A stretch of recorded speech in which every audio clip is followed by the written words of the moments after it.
inagaw nila ang lahat. Habang nag-aagaw buhay ang kanyang ina sa malamig na ospital, nagpapakasarap sa marangyang handaan ang mapang-aping biyenan at ang taksil niyang asawa.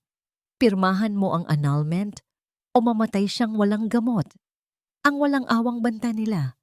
Akala nila'y mananatili siyang nakaluhod. Pero mula sa abo ng kanyang pagkawasak, isang bagong Marisol ang babangon upang bawiin ang ninakaw na dangal. Handa na ba silang pagbayaran ang lahat?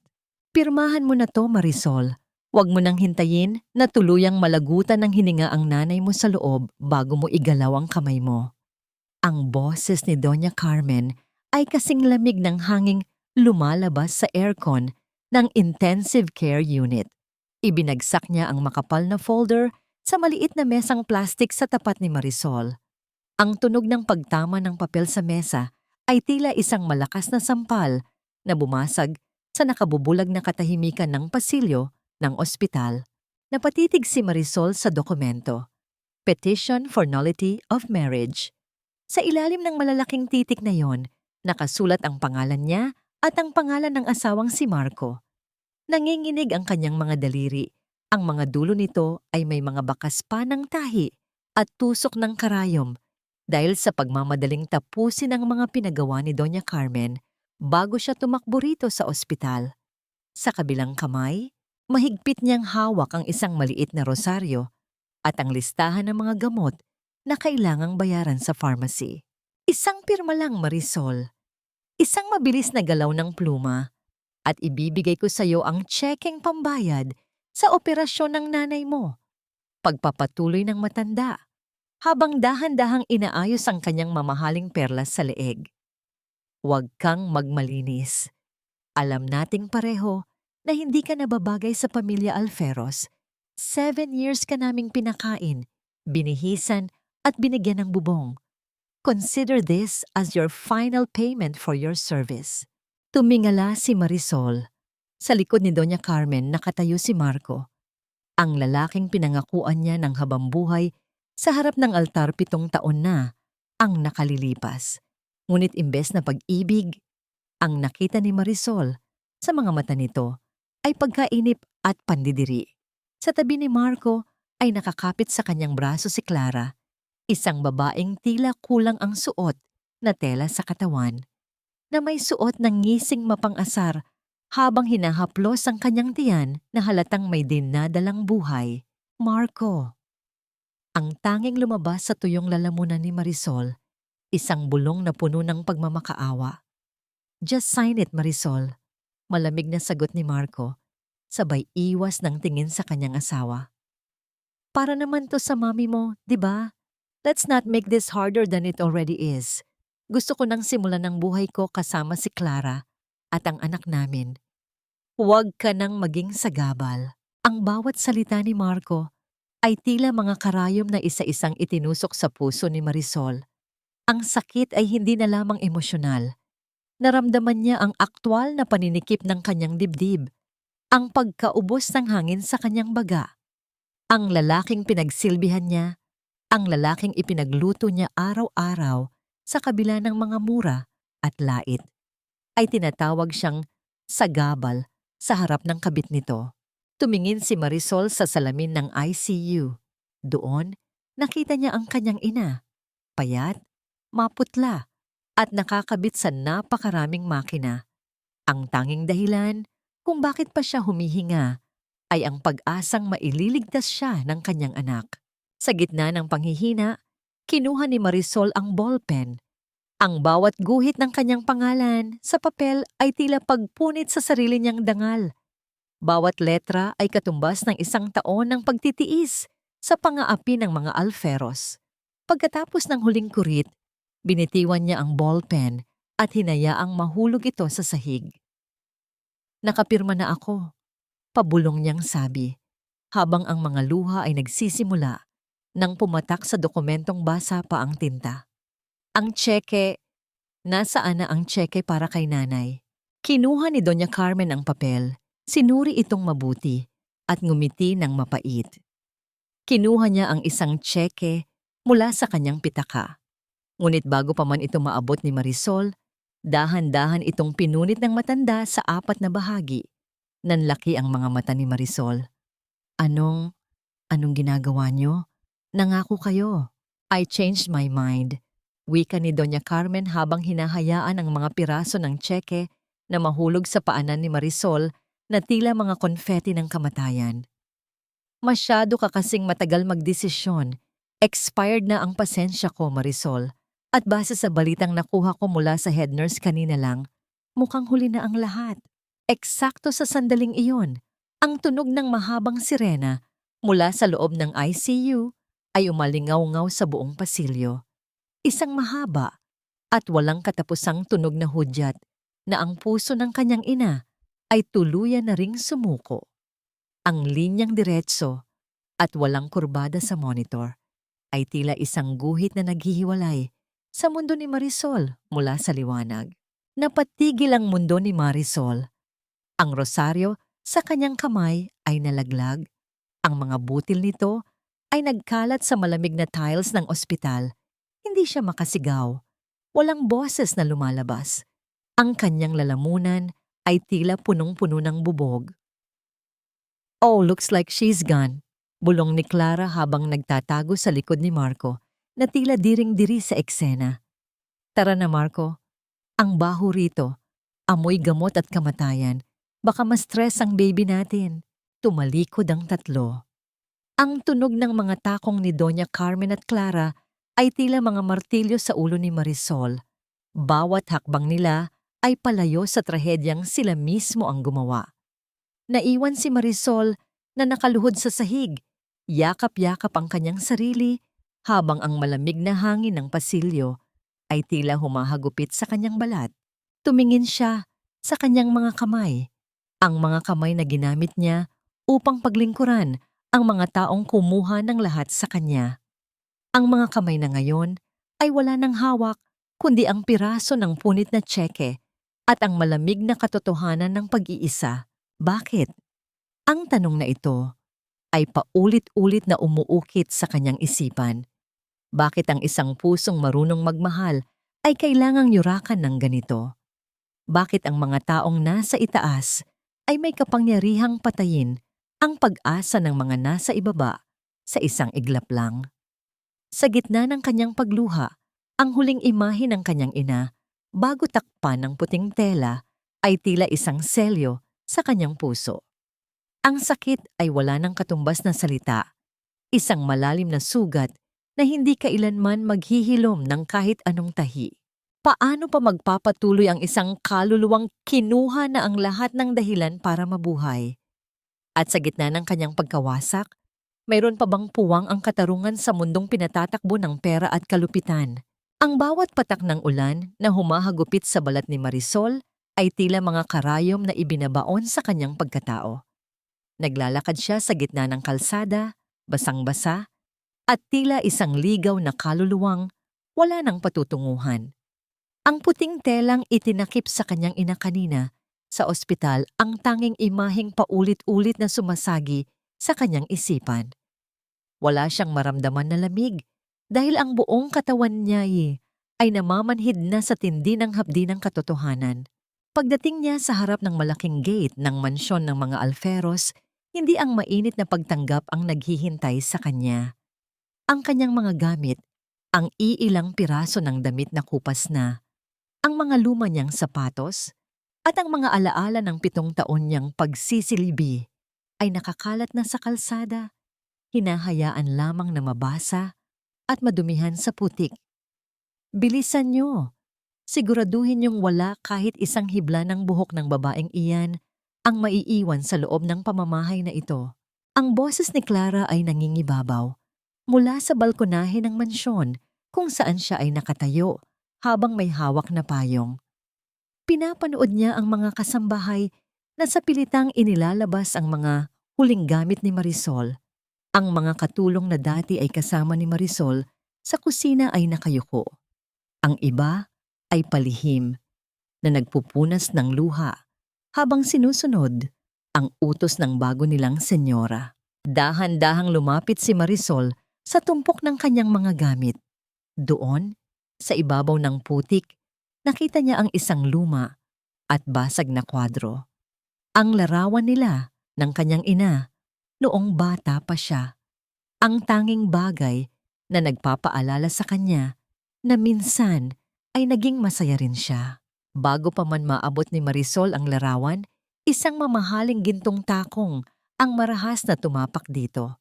Maririnig ang pagtunog ng nabasag na salamin sa ilalim ng sapatos ni Clara na bumaba na pala mula sa balkonahe upang masaktan pa ang damdamin ni Marisol. Oops! Sorry, akala ko kasi basura. Muling tumawa si Clara. Ang kanyang boses ay tila isang matalim na kutsilyong humihiwa sa katahimikan ng gabi. Bagay lang yan sa'yo, Marisol. Isang basurang galing sa kanal na pinilit isingit ang sarili sa isang palasyo. Ngayong wala na ang asawa mo at wala na rin ang nanay mo, saan ka napupulutin? Baka gusto mong mamalimos, bibigyan kita ng barya. Dahan-dahang tumingala si Marisol. Sa pagkakataong ito, hindi luha ang nakita sa kanyang mga mata, kundi isang malamig at madilim na apoy. Ang takot na dati ay bumabalot sa kanya, ay tila tinangay na ng ulan. Hindi siya kumibo. Hindi siya sumagot ng kahit isang masamang salita. Dahan-dahan niyang inalis ang paa ni Clara mula sa larawan at pinulot ang basag na kwadro. Maingat niyang pinunasan ng putik sa mukha ng kanyang ina gamit ang kanyang basang laylayan. Tapos ka na ba? Mahinang tanong ni Marisol. Ang kanyang boses ay kalmado ngunit puno ng awtoridad na hindi pa niya naipakita kailanman. Napatigil si Clara, tila nagulat sa kawalan ng takot ng babaeng nasa harap niya. Anong sabi mo? Hindi na siya pinansin ni Marisol. Tumalikod siya at naglakad patungo sa isang sulok ng gate kung saan nakalagay ang pinakamabigat na gamit na inilabas ng mga katulong. Ang lumang makina ng kanyang ina. Isang bakal na kagamitang puno na ng kalawang sa ilang bahagi.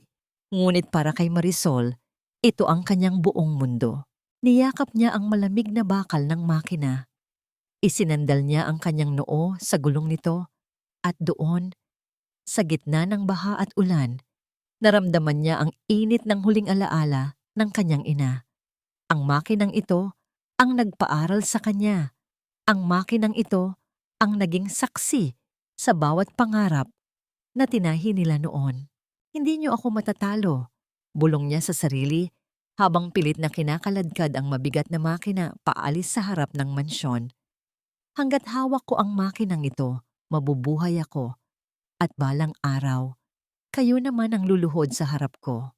Sa kabilang panig ng kalsada, isang itim na sasakyan ang dahan-dahang huminto. Sa loob nito, nakaupo si Tristan.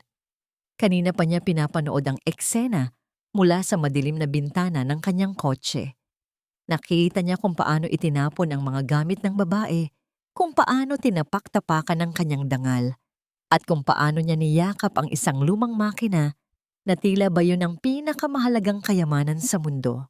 May kakaiba sa babaeng ito, sa isip ni Tristan. Nakakita na siya ng maraming taong nasisira ang buhay, ngunit ito ang unang pagkakataon na nakakita siya ng isang taong, sa gitna ng pinakamalalim na pagkatalo, ay tila mas lalong nagiging matatag. May isang uri ng kagandahan sa kanyang pait na hindi maipaliwanag. Isang uri ng dangal na hindi kayang bilhin ng pera ni na Doña Carmen. Sir, gusto niyo po bang tulungan natin siya? Tanong ng kanyang driver. Huwag muna, sagot ni Tristan. Ang kanyang mga mata ay nananatiling nakatitig sa papalayong figura ni Marisol na hirap sa paghila ng kanyang makina. Ang mga taong katulad niya ay hindi kailangan ng awa. Kailangan nila ng pagkakataon. Bantayan niyo kung saan siya pupunta. Nagpatuloy si Marisol sa paglalakad sa madilim na highway. Ang bawat hakbang ay tila isang parusa sa kanyang nanghihinang katawan. Ang kanyang paningin ay nagsisimula nang lumabo dahil sa pagod at gutom. Ang tunog ng ulan ay unti-unting napapalitan ng isang malakas at nakabubulag na ugong. Mula sa kanyang likuran, isang malaking truck ang mabilis na bumubuntot. Dahil sa tindi ng ulan, hindi agad napansin ng driver ang babaeng naglalakad sa gilid ng kalsada. Ang malakas na busina ay humiwa sa hangin. Kasunod ang nakasisilaw na liwanag ng headlight na tila isang dambuhalang sasakop sa maliit na katawan ni Marisol. Napatigil si Marisol. Lumingon siya, ngunit ang liwanag ay masyadong maliwanag upang makakita siya ng anuman. Sa isang sandali, naisip niya, ito na ba ang dulo? Ito na ba ang paraan para makasama niya muli ang kanyang ina? Ang huling narinig niya ay ang nakatutulig na tunog ng preno na pilit na kumakapit sa madulas na semento bago ang lahat ay tuluyang lamunin ng kadiliman. Ang amoy ng pritong tuyo at mainit na sinaing ang unang gumising sa mga pandama ni Marisol. Dahan-dahan niyang iminulat ang kanyang mga mata, ngunit ang bigat ng kanyang mga talukap ay tila pasan ng buong daigdig. Hindi ang marangyang kisame ng mansyon ang bumungad sa kanya, kundi ang mga tagpi-tagping yero at sako na nagsisilbing bubong, kung saan ang liwanag ng araw ay pilit na sumisilip sa maliliit na butas. Gising ka na pala, Neng. Huwag ka munang biglang babangon. Baka mahilo ka. Isang malambot at paos na boses ang narinig niya mula sa tabi. Si Aling Rosa, isang matandang babaeng may malalim na mga guhit ng tadhana sa mukha ngunit may mga matang puno ng pagmamalasakit, ay lumapit sa kanya. Siya ang nagpatuloy kay Marisol nang makita itong lupaypay sa gilid ng kalsada. Ilang metro lang ang layo mula sa truck na muntik nang tumapos sa kanyang buhay. Sabi ni Aling Rosa, may isang itim na sasakyang huminto at may mga lalaking nagbuhat sa kanya patungo sa maliit na silid na ito bago mabilis na umalis. Salamat po, Aling Rosa. Mahinang tugon ni Marisol. Ang kanyang lalamunan ay tila tuyong lupa na matagal nang hindi nadadaluyan ng tubig. Sa sulok ng maliit na dampa, nakita niya ang kanyang makina. Ligtas ito, nakatayo ng matuwid sa gitna ng kahirapan ng paligid. Ang bakal nito ay tila nagniningning sa ilalim ng sinag ng araw. Isang tahimik na paalala na hindi siya iniwan ng tanging kagamitang nag-uugnay sa kanyang ina. Lumipas ang ilang araw. Sa kabila ng panghihina, pinilit ni Marisol na kumilos. Hindi siya pwedeng habambuhay na umasa sa kabutihan ni Aling Rosa na kahit hirap din sa buhay ay nagbahagi pa ng kakarampot na pagkain sa kanya. Kinuha niya ang kanyang gunting at karayom. Gamit ang mga natitirang piraso ng tela mula sa kanyang mga lumang damit, nagsimulang magtahi si Marisol. Ang bawat pagtapak niya sa pedal ng makina ay naglalabas ng isang ritmo, isang banayad na tunog ng bakal na nagtatagpo, tila isang awit ng pagsusumikap na pumapawis sa katahimikan ng eskinita. Ang mga kapitbahay na may mga sirang pantalon, butas na damit, o tastas na laylayan ay nagsimulang lumapit sa kanya. Isang hapon, habang masusin niyang nililinis ang ilalim na bahagi ng makina upang alisin ang mga naipong himulmol ng tela, may napansin siyang kakaiba. Ang kahoy na base ng makina ay tila may bahaging hindi pantay. Sa isang malakas na paghila, naramdaman niya ang paggalaw ng isang nakatagong bahagi ng kahoy. Ang tunog ng tuyong kahoy na tila naghihiwalay sa isa't isa ay umalingaw-ngaw sa maliit na silid. Doon, sa isang lihim na siwang, nakita niya ang isang maliit na kahon na yari sa metal. Ang ibabaw nito ay balot na ng makapal na kalawang at ang maliit na kandado ay tila ayaw nang bumukas sa tindi ng panahon. Ano kaya ang itinago mo rito, nanay? Bulong ni Marisol habang hinahaplos ang magaspang na ibabaw ng kahon. Ramdam niya ang tibok ng kanyang puso na bumibilis. Alam niyang hindi basta-basta itatago ng kanyang ina ang kahon na ito kung wala itong mahalagang kahulugan. Sinubukan niyang pilitin ang kandado, ngunit tila kailangan nito ang tamang susi o higit pang lakas.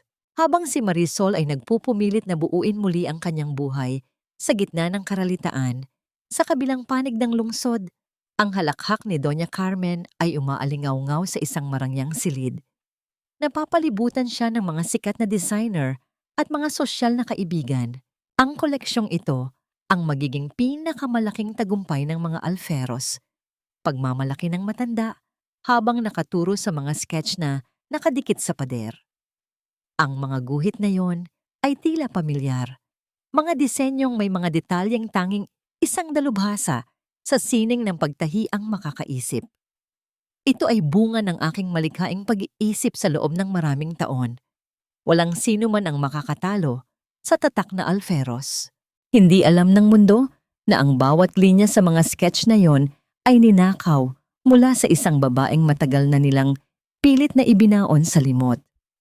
Bumalik ang diwa ni Marisol sa kasalukuyan nang marinig niya ang pagkatok sa kanyang pinto. Hindi ito ang karaniwang katok ng mga kapitbahay na nagpapatahi. Ito ay isang mahinahon ngunit matibay na tunog. Nang buksan niya ang pinto, ang amoy ng mamahaling pabango na may halong amoy ng sariwang kahoy ang bumalot sa kanya.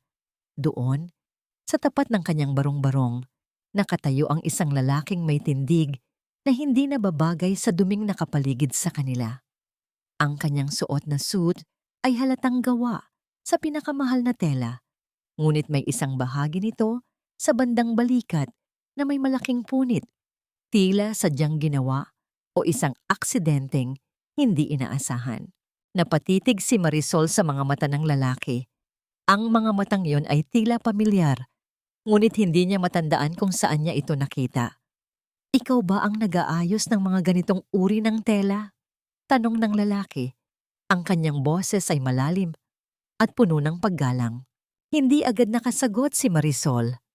Ang kanyang mga kamay ay dahan-dahang napahawak sa gilid ng kanyang makina, habang ang misteryosong kahon na metal ay nananatiling nakatago sa ilalim ng kanyang hapag, naghihintay na mabuksan at ilantad ang mga lihim ng nakaraan. Tumambad sa paningin ni Marisol ang isang lalaking tila hindi bahagi ng mundong kanyang ginagalawan ngayon. Sa gitna ng masikip at maingay na eskinita, ang presensya ni Tristan ay parang isang kalmado, ngunit makapangyarihang agos ng tubig. Ang kanyang bango, isang pinaghalong amoy ng sariwang ulan at mamahaling kahoy, ay panandaliang nagpatahimik sa paligid na amoy, usok at lansa. Dahan-dahang inabot ni Tristan ang suot niyang mamahaling suit jacket. Ang tela nito ay kasing pino ng sutla, ngunit may isang mahaba at malalim na punit sa may bahagi ng braso. "Narinig ko mula sa mga tao sa paligid na ikaw ang pinakamahusay na mananahi rito," wika ni Tristan. Ang kanyang boses ay walang bahid ng pangungutya, kundi isang tapat na pagkilala. "Masyadong mahalaga ang coat na ito para sa akin. Kaya mo bang ibalik ang dating ganda nito sa paraang hindi mahahalata ang tahi?" Kinuha ni Marisol ang jacket. Sa isang haplos pa lang, alam na niya ang bigat at halaga ng tela. "Susubukan ko po, sir. Pero hindi ko maipapangako na magiging mabilis ang gawa ko. Gusto kong maging perpekto ang bawat hibla." Naupo si Marisol sa tapat ng kanyang lumang makina. Nakatayo lang si Tristan sa isang sulok, tahimik na pinapanood ang bawat galaw ng babae. Kumuha si Marisol ng isang napakanipis na karayom at sinulid na sadyang kinuha pa niya mula sa mga natirang gamit ng kanyang ina. Nagsimulang kumilos ang mga kamay ni Marisol. Ang kanyang mga daliri ay tila sumasayaw sa ibabaw ng tela. Mabilis, maingat, at puno ng konsentrasyon. Ginamit niya ang isang lumang teknik na tinuro sa kanya ni Nanay Isabela, ang sining ng paghahabi ng anino, kung saan ang mga tahi ay ibinabaon sa ilalim ng mga hibla ng tela upang maging invisible ito sa paningin. Habang nagtatrabaho, hindi na malaya ni Marisol na ang mga mata ni Tristan ay nakatuon sa kanyang mga kamay. Nakita ni Tristan ang mga bakas ng hirap, ang mga maliliit na peklat ng tusok ng karayom, at ang mga paltos na tila hindi na gumaling. Ngunit sa kabila nito, nakita rin niya ang isang uri ng sining na hindi niya nakikita sa mga high-end na patahian sa Makati. May kaluluwa ang bawat tusok ni Marisol. Sa gitna ng kanyang pagmamadali, biglang tumusok ang karayom sa dulo ng hintuturo ni Marisol. Isang maliit, ngunit matingkad na patak ng dugo ang lumitaw. Pipisilin na sana niya ito upang hindi madumihan ang mamahaling jacket. Ngunit bago pa man niya magawa yon, isang malambot na tela ang dumampi sa kanyang daliri. Nagulat si Marisol nang makitang si Tristan pala ang kumuha sa kanyang kamay. Gamit ang isang puting panyo na gawa sa purong sutla, maingat na binalot ni Tristan ang sugat ni Marisol. Ang lamig ng kamay ni Tristan laban sa init ng balat ni Marisol ay nagdulot ng isang kislap na tila kuryenteng gumapang sa kanyang buong katawan. "Huwag mong madaliin," bulong ni Tristan. Ang kanyang mga mata ay diretsong nakatingin sa mga mata ni Marisol. "Mas mahalaga ang mga kamay mo kaysa sa jacket na ito." Sa sandaling iyon, parang huminto ang ikot ng mundo para kay Marisol. 7 taon siyang itinuring na basahan sa bahay ng mga Alferos, ngunit ang estrangherong ito ay tinatrato ang kanyang sugat na tila ba isa itong mamahaling alahas. Matapos ang ilang oras, natapos ni Marisol ang tahi. Itinaas niya ang jacket sa tapat ng liwanag. Wala. Kahit anong titig ang gawin, tila ba hindi kailanman napunit ang bahaging iyon. Ang sining ni Marisol ay perpekto. Kinuha ni Tristan ang jacket at napatango ng may paghanga. Kinuha niya ang kanyang pitaka at naglabas ng 5,000 piso. Isang halagang sobra-sobra para sa isang simpleng pag-aayos. "Sir, masyado pong malaki ito. 500 lang po ang singil ko." Pagtanggi ni Marisol. "Hindi lang pag-aayos ang binabayaran ko, kundi ang talino mo," sagot ni Tristan. Inilapag niya ang pera sa tabi ng makina kasama ang isang maliit na calling card na kulay asul at ginto. "Tristan Silva, CEO ng Silva Textiles. Kung kailangan mo ng trabaho na karapat-dapat sa galing mo, tawagan mo ako." Nang makaalis si Tristan, napatitig si Marisol sa card. Silva Textiles, ang pinakamalaking karibal ng kumpanya ng mga Alferos sa industriya ng tela at pananamit.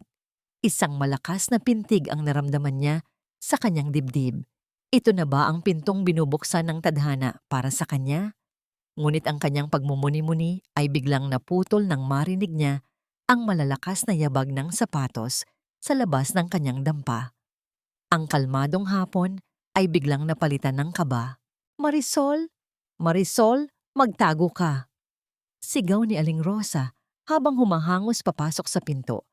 Ang mukha ay putlang-putla sa takot. May mga lalaking nakaitim na itim sa labas. Mga tauhan daw sila ni Marco Alferos. Hinahanap kanila at may dalang mga pamalo.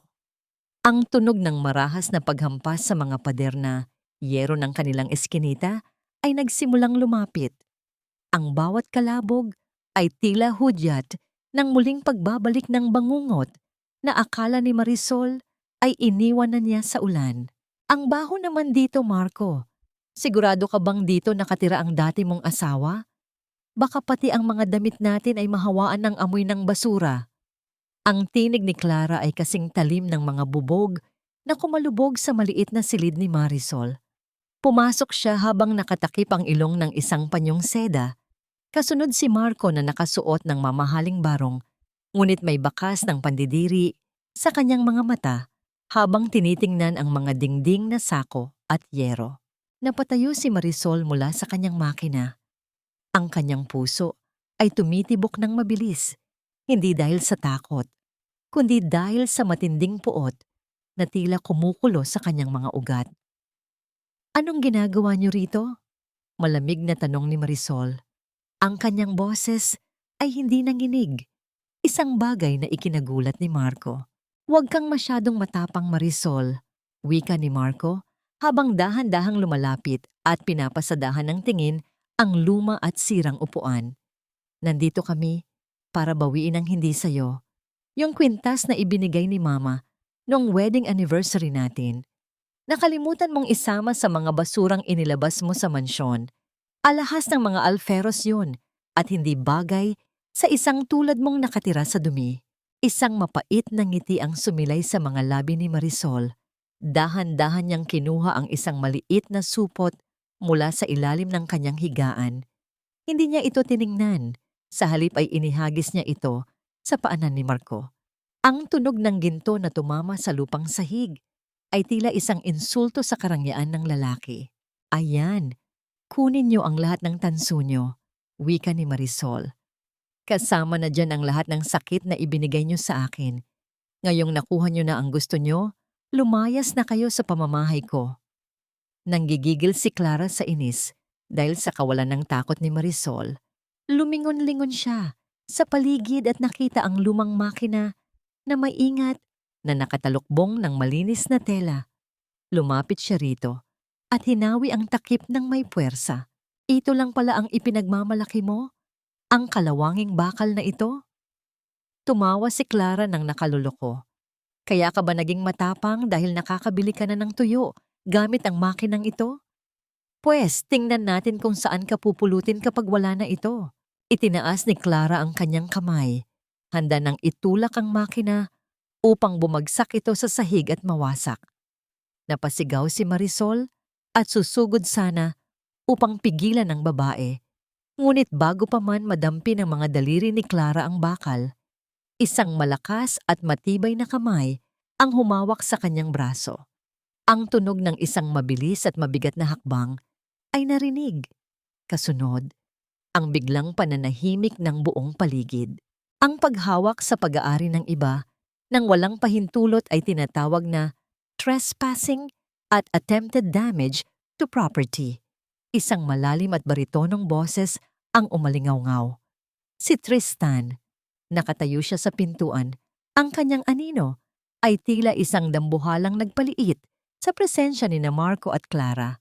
Ang kanyang muka ay kasing tigas ng marmol at ang kanyang mga mata ay naglalabas ng isang uri ng awtoridad na hindi matatanggihan. Dahan-dahang binitiwan ni Tristan ang braso ni Clara. Na tila diring-diri siyang humawak dito. Napaatras si Clara, hawak-hawak ang kanyang braso na namula sa tindi ng hawak ng lalaki. "Sa sino ka ba?" tanong ni Marco.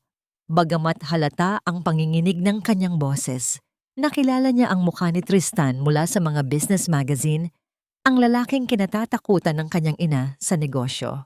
"Ako ang lalaking hindi mo gustong maging kaaway, Mr. Alferos," sagot ni Tristan habang dahan-dahang lumalapit kay Marisol at tumatayo sa kanyang tabi. At ang babaeng ito ay nasa ilalim ng aking proteksyon.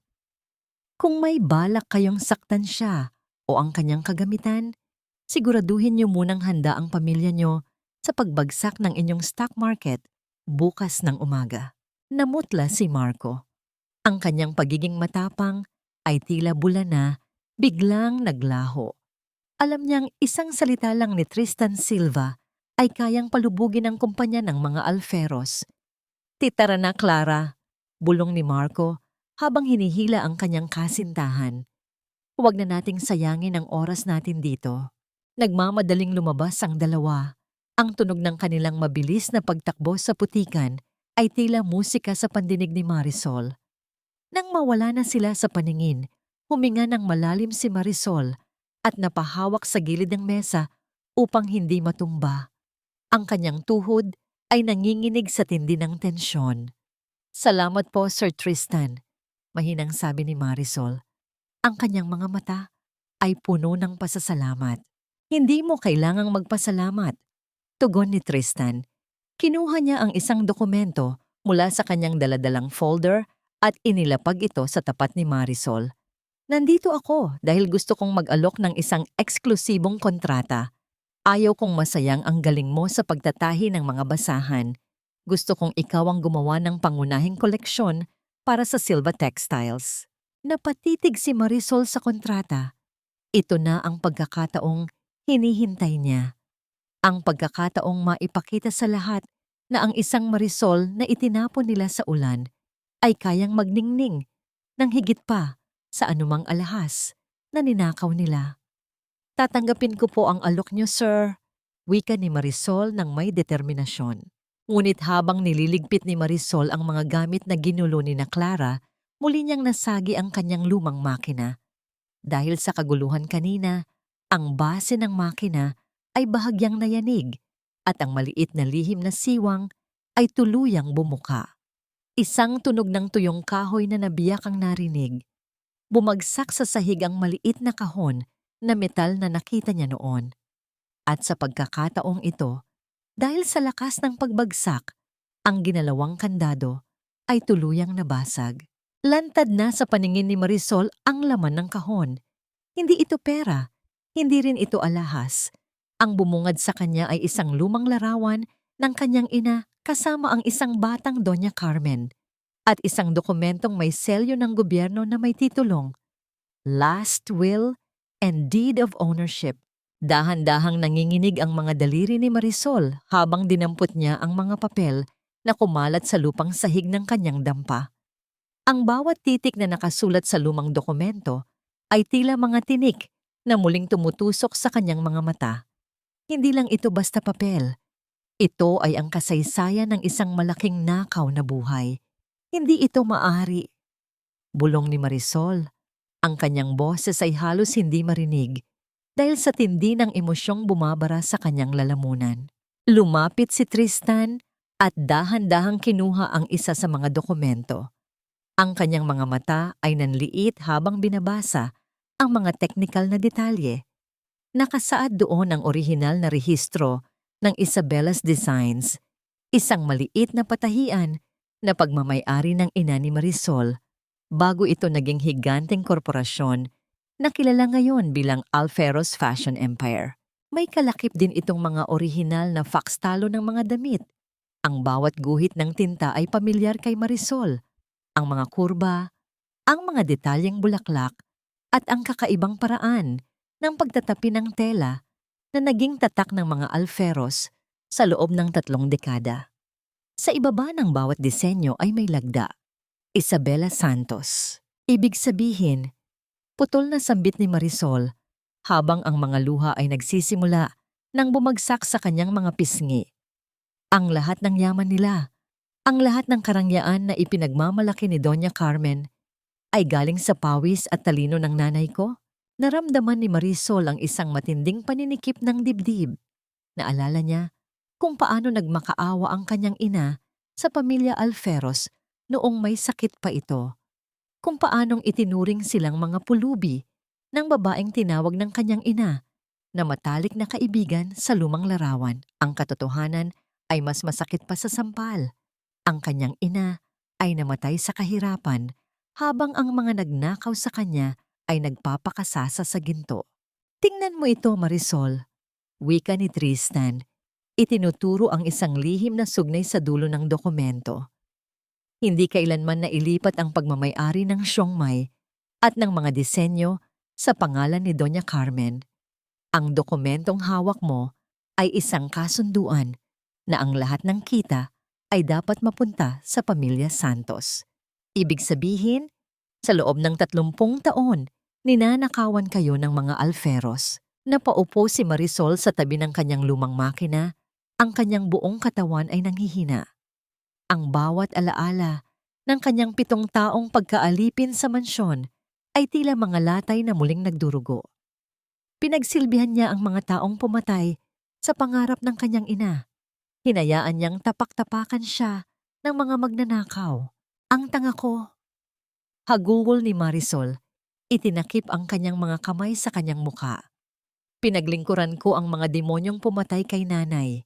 Hinayaan ko silang maliitin ako habang suot-suot nila ang mga disenyong galing sa puso niya. Hindi nagsalita si Tristan. Sa halip ay lumapit siya at dahan-dahang ipinatong ang kanyang kamay sa balikat ni Marisol. Ang init ng kanyang palad ay tila isang angkla sa gitna ng bagyong nararamdaman ng babae. Hindi ito isang yakap ng awa, kundi isang yakap ng pakikiramay at pakikipaglaban. Hindi ka tanga, Marisol. Biktima ka ng isang napakalaking panlilinlang, bulong ni Tristan. Pero ngayon, nasa kamay mo na ang sandata. Ang mga disenyong ito ay hindi lang basta tela at sinulid. Ito ang ebidensya ng kanilang kasalanan. Dahan-dahang nag-angat ng tingin si Marisol. Ang kanyang mga mata, bagamat mapula sa pagiyak, ay nagpapakita na ng isang bago at matalim na determinasyon. Ang sakit ay unti-unting napapalitan ng isang layuning mas malaki pa sa sarili niyang kaligtasan. Tutulungan kitang bawiin ang lahat, Marisol. Pangako ni Tristan, habang tinititigan siya ng diretso sa mga mata. Gagamitin natin ang Silva Textiles para muling buhayin ang sining ng nanay mo. Hahayaan nating ang sariling mga kamay mo ang bumawi sa dangal na kinuha nila. Kinuha ni Marisol ang orihinal na fakstalo ng isang damit pangkasal mula sa dokumento. Ito ang disenyong matagal nang ipinagmamalaki ni Doña Carmen bilang kanyang masterpiece. Maingat na hinawakan ni Marisol ang papel. Ang kanyang mga daliri ay tila nakakaramdam ng kuryente mula sa nakaraan. Sa sandaling iyon, ang tunog ng ulan na nagsisimulang pumatak sa bubong na yero ay tila isang palakpak ng tadhana. Ang bawat patak ay nagpapaalala sa kanya na ang ulan na minsang nagdala sa kanya sa putikan ang siya ring maghuhugas sa dumi ng kanyang nakaraan. Ngunit sa gitna ng kanilang pagpaplano, isang maliit na balita sa lumang radyo ni Aling Rosa sa labas ang kumuha ng kanilang atensyon. Ang Alferos Fashion Empire ay magdaraos ng kanilang ika-30 anibersaryo sa susunod na buwan. Inaasahan ang paglalabas ng isang bagong koleksyon na tinawag ni Doña Carmen na The Legacy Collection. Ang mga disenyong sinasabing pinakapangalaga ang lihim ng pamilya. Nanigas si Marisol. Ang Legacy Collection na yon ay walang iba, kundi ang huling set ng mga disenyo sa kanyang kamay. Ang mga disenyong hindi pa kailanman na ilalathala ng kanyang ina. Paano nakuha ni Doña Carmen ang kopya ng mga disenyong yon kung ang orihinal ay nasa kamay na ni Marisol? May isa pa bang lihim na hindi pa nabubunyag sa likod ng pagkakaibigan ng kanyang ina at ng babaeng sumira sa kanilang buhay? Ang bawat hila ng sinulid at bawat tusok ng karayom ay tila isang panata na isinusulat ni Marisol sa ibabaw ng mamahaling tela. Sa loob ng maliit na studio na inayos ni Tristan para sa kanya sa isang tahimik na bahagi ng lungsod, ang tanging tunog na naririnig ay ang ritmo ng makina. Isang mabilis at walang humpay na tunog ng bakal na nagtatagpo, na tila pintig ng isang pusong naghahanap ng katarungan. Hindi alintana ni Marisol ang hapdi sa kanyang mga daliri. Ang kanyang mga hintuturo ay puno na ng maliliit na sugat, mga bakas ng pulang dugo na tuyo na sa kanyang balat. Ngunit ang bawat kirot ay nagsisilbing panggatong sa kanyang determinasyon. Hindi na ito basta pagtatahi. Ito ay isang pakikidigma. Gamit ang mga dekalidad na tela na ibinigay ni Tristan, mga telang kasing lambot ng ulap, ngunit kasing tibay ng paninindigan, sinimulan niyang buhayin ang mga disenyong ninakaw mula sa kanyang ina. Marisol, kailangan mo ring magpahinga. Pangatlong gabi mo na itong walang tulog. Isang baritonong boses ang bumasag sa katahimikan. Napalingon si Marisol at nakita si Tristan na nakasandal sa hamba ng pinto. May hawak na tasa ng mainit na kape. Ang kanyang kurbata ay maluwag na at ang kanyang mga mata ay kakikitaan din ng pagod. Ngunit ang paraan ng pagtingin niya kay Marisol ay puno ng hindi matatawarang paghanga. Hindi ako napapagod, Sir Tristan. Tugon ni Marisol habang pinupunasan ang pawis sa kanyang noo gamit ang likod ng kanyang kamay. Sa tuwing hawak ko ang telang ito, nararamdaman ko ang presensya ni nanay. Tila ba tinuturuan niya ako sa bawat tahi. Kailangan itong maging perpekto. Hindi tayo pwedeng magkamali sa harap ng mga alferos. Lumapit si Tristan at inilapag ang kape sa tabi ng kanyang mesa. Hindi siya nagsalita. Sa halip ay tahimik lang siyang umupo sa isang lumang silya sa sulok. Pinapanood ang bawat galaw ni Marisol. May isang uri ng kapayapaan sa pagitan nilang dalawa. Isang ugnayang hindi na kailangan ng maraming salita. Isang ugnayang binuo ng pagtitiwala at iisang layunin. Lumipas ang mga oras. Ang dilim ng gabi ay unti-unting napalitan ng kulay ube at kahel sa abot-tanaw. Dahil sa tindi ng pagod, hindi na malaya ni Tristan na unti-unti nang bumigat ang kanyang mga talukap. Nakatulog siya sa silya, ang kanyang ulo ay bahagyang nakasandal sa pader. Napatigil si Marisol sa pagtatahi nang mapansin ang mahimbing na tulog ng lalaki. Dahan-dahan siyang tumayo, pilit na hindi gumagawa ng anumang ingay. Pinagmasdan niya ang mukha ni Tristan. Ang matitigas na linya ng kanyang panga na ngayon ay tila lumambot sa pagtulog, ang kanyang mahahabang pilik mata, at ang paraan ng kanyang paghinga na napaka-regular. Dahan-dahang lumapit si Marisol sa bintana kung saan ang sinag ng umaga ay nagsisimula nang tumama sa mukha ni Tristan. Maingat niyang hinila ang makapal na kurtina upang takpan ng liwanag. Tinitiyak na hindi ito makakaabala sa pahinga ng lalaki. Sa sandaling iyon, naramdaman ni Marisol ang isang kakaibang init sa kanyang dibdib. Sa gitna ng kanyang magulong mundo, si Tristan ang naging kaisa-isang anino na nagbibigay sa kanya ng proteksyon.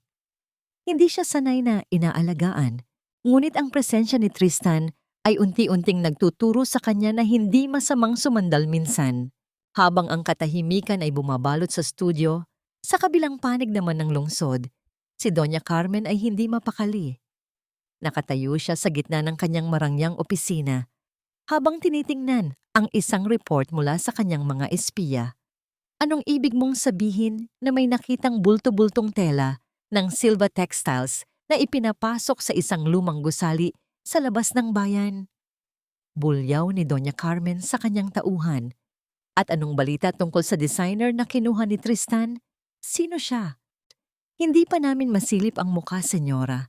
Masyadong mahigpit ang seguridad na inilagay ni Tristan Silva. Pero ayon sa mga nakakita sa malayo, ang mga disenyong lumalabas ay may kakaibang estilo ng pagbuburda. Estilong matagal na nating hindi nakikita sa merkado. Nanliit ang mga mata ni Doña Carmen. Ang kanyang mga daliri ay mariing nakahawak sa gilid ng kanyang mesa. Ang estilo ng pagbuburda na tinutukoy ng kanyang tauhan ay isa lang ang alam niyang pinagmulan. Isang pinagmulan na dapat ay matagal nang ibinaon sa lupa. Siguraduhin niyo na hindi makakarating ang koleksyong iyan sa runway. Malamig na utos ni Doña Carmen. Hindi ako papayag na may aninong sisira sa anibersaryo ng mga Alferos. Burahin niyo ang anumang banta bago pa ito maging isang ganap na sunog. Bumalik ang eksena sa studio ni Marisol pagkaraan ng ilang araw. Sa wakas, ang unang obra maestra ay natapos na. Isang gown na kulay ginto at pilak na ang mga burda ay tila mga buhay na baging na gumagapang sa katawan ng susuot nito. Ito ang sining ni Isabela Santos na binigyan ng bagong buhay ni Marisol. Napakaganda, Marisol, ani Tristan habang tinitingnan ang damit. Handa na ang modelo na gagamit nito. Isang sorpresa na siguradong ikakagulat ng lahat. Sino siya, Sir Tristan? Tanong ni Marisol, ngunit isang makahulugang ngiti lang ang isinagot ng lalaki.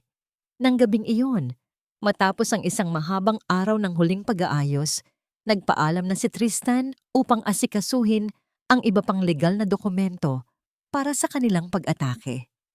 Naiwang mag-isa si Marisol sa studio, tinititigan ang mga damit na bunga ng kanyang dugo at pawis.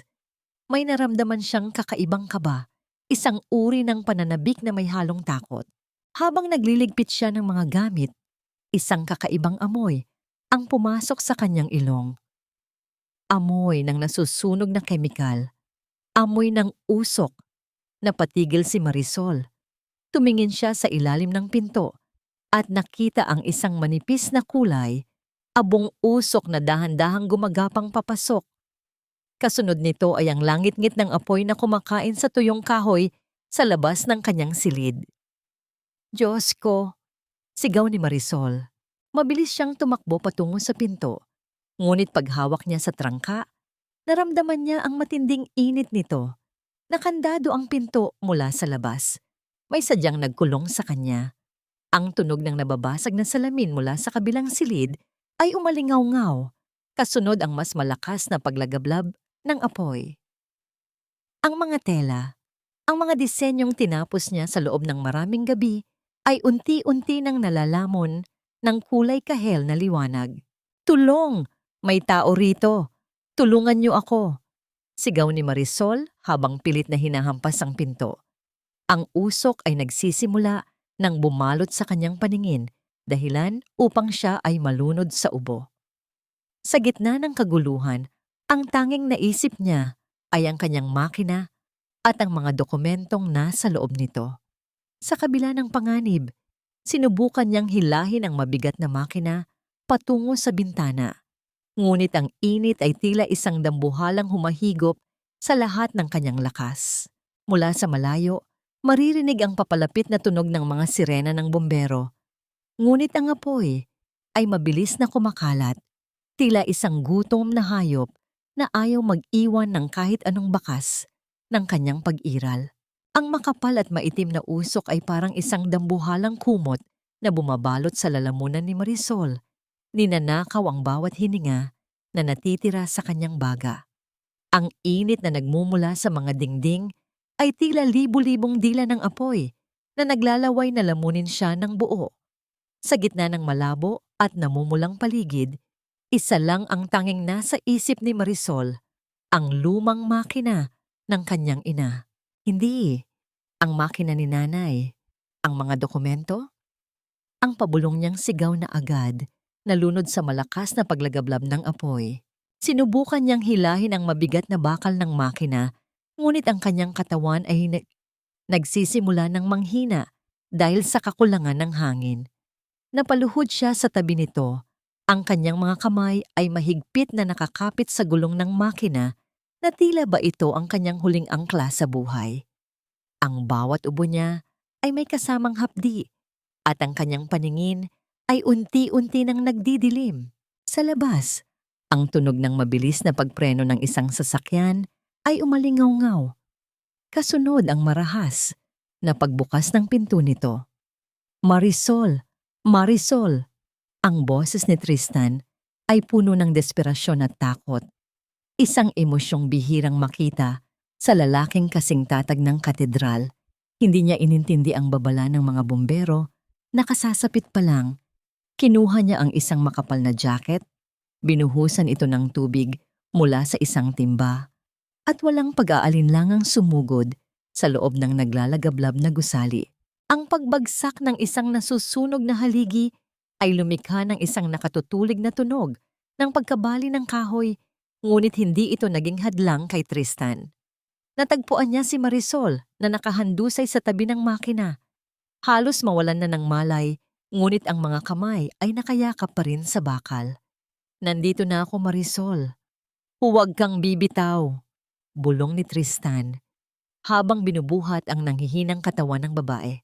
Ang makina. Tristan, pakiusap. Ang huling pakiusap ni Marisol bago siya tuluyang lamunin ng kadiliman. Tumingin si Tristan sa makina. Alam niyang ito ang kaluluwa ni Marisol.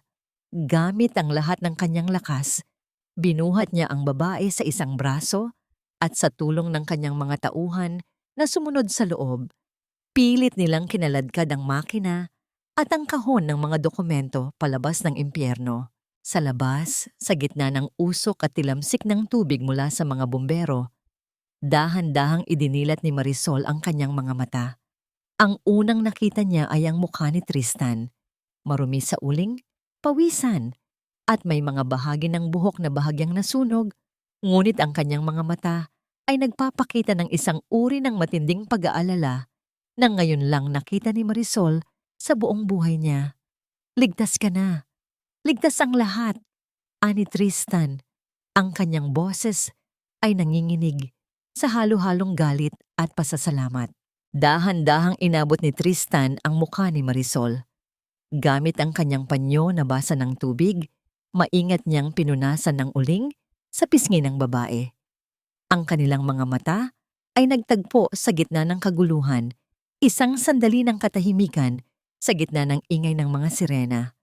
Sa haplos na yon, naramdaman ni Marisol ang isang uri ng pag-ibig na hindi nanghihingi ng kapalit. Isang pag-ibig na handang sumugod sa apoy para lamang sa kanya. Ilang metro ang layo, sa loob ng isang madilim na sasakyan, nakamasid si Marco. Nakita niya ang lahat, ang apoy, ang pagsagip ni Tristan, at ang paraan ng pagyakap nito sa kanyang dating asawa. May naramdaman siyang matinding kirot sa kanyang dibdib, isang pagsisisi na huli na para bigyang pangalan. Alam niyang ang kanyang ina ang nasa likod nito, ngunit muli, nanatili siyang duwag at walang kibo. Dinala ni Tristan si Marisol sa isang penthouse sa itaas ng Silva Building, isang lugar na kasing layo ng langit mula sa duming dinanas ni Marisol. Doon, habang nakaupo sa malambot na sofa at nakatingin sa mga ilaw ng lungsod, ang katahimikan ni Marisol ay mas nakatutulig kaysa sa anumang pagsabog. Tumayo si Marisol at lumapit sa salamin. Tiningnan niya ang kanyang sarili, ang kanyang buhok na amoy usok, ang kanyang mga kamay na puno ng dumi at sugat. Ngunit sa pagkakataong ito, hindi siya umiyak.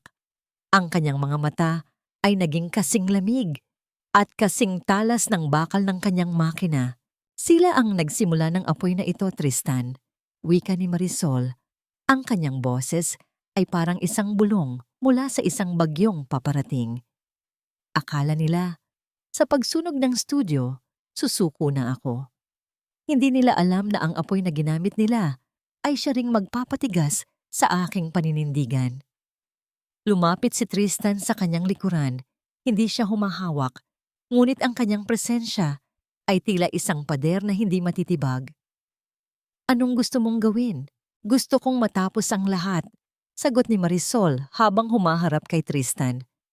Gusto kong makita ang mukha ni Doña Carmen sa sandaling mapagtanto niyang ang babaeng itinuring niyang abo ay muling babangon bilang isang apoy na tutupok sa lahat ng kanyang kasinungalingan. Eksakto sa sandaling iyon, ang cellphone pa ni Tristan ay tumunog. Isang mensahe ang dumating, isang digital na kopya ng opisyal na imbitasyon para sa gala anniversary ng mga Alferos na gaganapin sa susunod na linggo. Ang tema ng gabi ay The Golden Legacy. Isang mapait na ngiti ang sumilay sa mga labi ni Marisol. Ang kanyang mga daliri ay dahan-dahang sumara, tila may hawak na isang invisible na sinulid na handa nang sakali ng leeg ng kanyang mga kaaway. The Golden Legacy? Bulong ni Marisol. Ibibigay ko sa kanila ang isang gabing hinding-hindi nila malilimutan. Ang The Golden Legacy ay hindi lang isang fashion show. Ito ang proklamasyon ng kapangyarihan ng pamilya Alferos na hinding-hindi matitibag ng kahit na sinong basahan sa lansangan. Ang tinig ni Doña Carmen ay umalingaw-ngaw sa loob ng kanyang engrandeng opisina, puno ng kayabangan habang kinakausap ang mga mamamahayag sa isang eksklusibong panayam. Sa kanyang harapan, nakadisplay ang mga manikin na suot ang mga disenyong ninakaw mula sa nakaraan. Ang mga ilaw ng kamera ay naglalaro sa mga kristal at gintong sinulid, ngunit sa likod ng kinang na yon ay ang madilim na katotohanan ng isang panlilinlang. Sa kabilang silid, naririnig ang iritadong boses ni Clara habang sinusubukang isuot ang pangunahing gown ng koleksyon. Ang tunog ng paghatak sa zipper ay may kasamang pagmumura. Bakit ba ganito ito? Ang sikip sa bahagi ng balakang pero maluwag sa dibdib. Marco, sabihan mo ang mga mananahin niyo na ayusin ito. Hindi ako pwedeng magmukhang katawa-tawa sa gabi ng gala. Sigaw ni Clara habang pilit na humihinga ng malalim. Nakatayo lang si Marco sa gilid, tila wala sa sarili. Pinagmamasdan niya ang gown. May mali. Kahit gaano kaganda ang tela, tila wala itong buhay. Ang mga tahi ay tila pilit at walang daloy dahil ang mga mananahi ng Alferos ay sinusunod lang ang isang kopya na hindi nila maintindihan ang tunay na kaluluwa. Samantala, sa tuktok ng Silva Building, ang kapaligiran ay puno ng isang tahimik ngunit matinding konsentrasyon. Ang studio ni Marisol ay inilipat sa penthouse ni Tristan upang matiyak ang kanyang kaligtasan. Dito, ang hangin ay amoy bagong tabas na seda at ang matamis na halimuyak ng kape. Hindi lang tayo basta dadalo, Marisol. Wika ni Tristan habang nakatayo sa tabi ng bintana. Pinagmamasdan ang naglalakihang mga billboard ng mga Alferos sa kalsada. Ipapakilala kita bilang lead designer ng Silva Textiles. Sa gabing iyon, kukunin mo ang spotlight na matagal nilang ipinagkait sa'yo. Tumango si Marisol. Ang kanyang mga mata ay nakatuon sa isang tumpok ng matingkad na pulang tela, isang kulay na kasing pula ng dugo at kasing init ng apoy na muntik nang tumapos sa kanya. Ito ang kanyang gagawing revenge dress. Ang bawat tabas ng gunting sa tela ay tila isang paghihiganti sa bawat hapdi na dinanas niya. Hindi ito basta damit. Ito ay isang baluti ng isang babaeng muling nabuhay mula sa abo. Isang mahinang pagkatok sa pinto ang bumasag sa kanilang pag-uusap. Pumasok ang isang matandang lalaki na may bitbit na makapal na briefcase. Ang kanyang mga mata ay puno ng pagod, ngunit may bahid ng katarungan. Marisol, gusto kong ipakilala sa iyo si Attorney Mendoza, ani Tristan. Siya ang nawawalang abogado na tumestigo sa orihinal na kasunduan ng nanay mo at ni Doña Carmen 30 taon na ang nakalilipas. Matagal siyang nagtago dahil sa takot, pero ngayon, handa na siyang magsalita.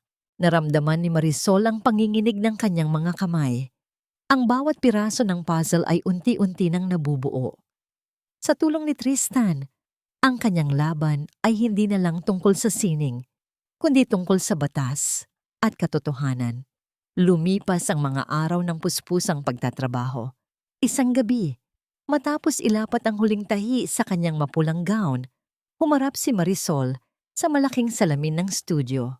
Dahan-dahan niyang tiningnan ang kanyang refleksyon. Wala na ang babaeng may eye bags dahil sa pag-iyak.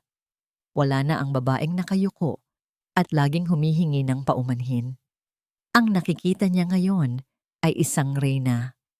Matikas ang tindig, ang balat ay nagniningning sa ilalim ng mainit na ilaw, at ang suot na pulang gown ay tila isang bumubuhos na lava na nagbibigay sa kanya ng hindi maipaliwanag na lakas. Isang bihirang ngiti ang sumilay sa kanyang mga labi. Isang ngiti ng kumpiyansa.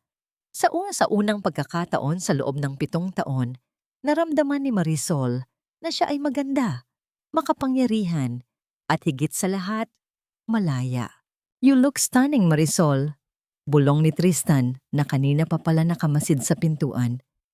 Ang kanyang boses ay puno ng tapat na paghanga na nagdulot ng banayad na pamumula sa mga pisngi ng babae. Handa na ang lahat. Bukas, ang buong mundo ay makikita kung sino ang tunay na reyna ng industriyang ito. Sa ibaba ng gusali, sa gitna ng siksik na trapiko, nakatayo si Marcos sa labas ng kanyang sasakyan habang naghihintay na umusad ang daloy ng mga sasakyan. Hindi sinasadyang napatingin siya sa itaas sa naglalakihang salamin ng Silva Building. Mula sa malayo, nakita niya ang silweta ng isang babaeng nakapulang gown na nakatayo sa tapat ng bintana. Ang liwanag sa loob ng silid ay tila nagbibigay ng isang banal na aura sa figurang iyon. Isang matinding kaba ang naramdaman ni Marco. Ang kanyang puso ay biglang tumibok ng mabilis. Isang pamilyar na pakiramdam na tila ba ang babaeng iyon ay bahagi ng kanyang kaluluwa na matagal na niyang nawala. "Marisol," bulong ni Marco sa hangin, bagamat alam niyang imposible ito. Sa isip niya, si Marisol ay nananatiling dugyot, talunan, at nakalugmok sa hirap. Hindi niya alam na ang babaeng tinitingnan niya ay ang siyang magiging mitya ng pagbagsak ng kanyang buong imperyo sa loob ng ilang oras. Ang tadhana ay handa na para sa huling hantungan ng paniningil. "Ang kapal din ng mukha mong magpakita rito, Marisol. Akala mo ba ang isang damit at kaunting kolorete ay sapat na para mabura ang amoy ng dumi at hirap sa pagkatao mo?" Ang boses ni Doña Carmen ay kasing talim ng isang labaha. Pilit na hinihiwa ang katahimikan ng Grand Ballroom ng Manila Hotel. Ngunit sa pagkakataong ito, ang babaeng nakatayo sa kanyang harapan ay hindi ang Marisol na nanginginig sa takot. Si Marisol ay nakatayo ng matuwid sa kanyang pulang gown na tila isang reynang naglalakad sa gitna ng apoy. Ang kanyang bawat hakbang ay may dalang bigat at awtoridad na nagpatahimik sa mga bulungan ng mga sosyalistang naroon. Ang mga flash ng kamera ay walang tigil sa pagkurap, tila mga bituin na sumasamba sa kagandahan ni Marisol. Sa tabi niya, si Tristan ay nakatayo ng buong gilas. Ang kanyang kamay ay protektibong nakapatong sa bewang ni Marisol, isang simbolo ng kapangyarihang hindi matitinag. Marisol, isang baso ng mamahaling wine ang dahan-dahang nadulas mula sa mga kamay ni Marco at lumikha ng isang nakatutulig na ingay ng pagbasag sa makintab na sahig. Hindi niya inintindi ang basang dulo ng kanyang sapatos. Ang kanyang mga mata ay nanatiling nakapako sa kanyang dating asawa. Ang babaeng itinapon niya sa ulan ay wala na. Ang nasa harap niya ay isang diyosa na tila hindi niya kailanman pag-aari. Dahan-dahang lumapit si Marco. Ang kanyang mukha ay puno ng halo-halong pagkagulat at isang pamilyar na uri ng panlilinlang. Marisol, ang ganda mo. I missed you. Alam ko, nagkamali ako noon. Siguro pwedeng pag-usapan natin ito ng pribado? Miss na kita. Muling bumalik ang tibok ng puso ko nang makita kita. Tiningnan siya ni Marisol mula ulo hanggang paa nang may kasamang malamig na ngiti. Isang nangiting hindi umabot sa kanyang mga mata. Miss na miss?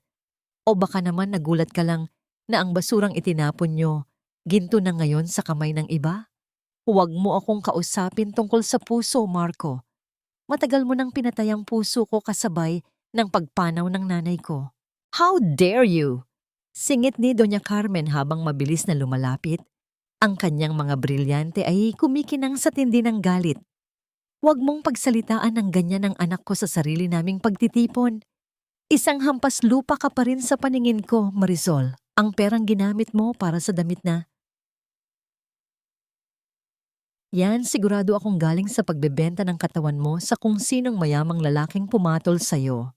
Naramdaman ni Marisol ang paghigpit ng hawak ni Tristan sa kanyang bewang. Isang babala na ang kanyang kakampi ay handa ng sumabog.